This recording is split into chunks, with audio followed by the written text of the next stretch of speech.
Good morning. लिलीजचा season चालू झालेला आहे कारण माझ्या तिन्ही लिलींना आता फुलं येत आहेत. माझी सकाळ बाल्कनीपासूनच स्टार्ट होते कारण किती फुलं आली आहेत, कोणत्या झाडाला आली आहेत हे चेक करण्यापासून. Weekend is equal to hair wash day. त्याच्यामुळे मी असं कढीपत्ता टाकून तेल गरम करते आणि मग ते अप्लाय करते. हा लायटर ना मी बऱ्याच रील्समध्ये पाहिलेला, तर आता ऑफकोर्स मला घ्यावाच लागणार. खूप मस्त आहे कारण याने तुम्ही गॅसच नाही तर कॅन्डल्स वगैरे पण लावू शकता. आता आमच्याकडे वीकडेजला ना रोज असा फॅन्सी नाश्ता बनत नाही. आमचा एकच ठरलेला आहे, तो म्हणजे ओट्स. कारण एक तर क्विक आहे, इझी आहे आणि त्यात हेल्दी पण आहे. मस्त त्याच्यामध्ये ॲपल आणि चिकू टाकले की अजूनच हेल्दी. म्हणूनच दोन्ही टाईपचे ओट्स मी मिक्स करून ठेवले म्हणजे लगेचच वापरता येतात.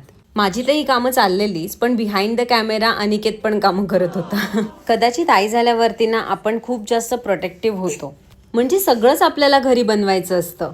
आणि प्रत्येक विकेंडला आमची मूवी नाईट फिक्स असते. पाऊस पडून गेल्यामुळे ना वातावरण पुण्यात मस्त थंड झालेलं आणि मला झाली हॉट चॉकलेट प्यायची इच्छा. हे चॉकलेट बनवण्यासाठी तुम्हाला थोडेसे डेट्स, काजू आणि बदाम गरम दुधामध्ये भिजत घालायचे आहेत आणि नंतर त्याची पेस्ट बनवून घ्यायची आहे. नंतर दुधामध्ये कोको पावडर टाकायची आणि तुम्ही बनवलेली पेस्ट आणि तुमच्या आवडीचं डार्क चॉकलेट.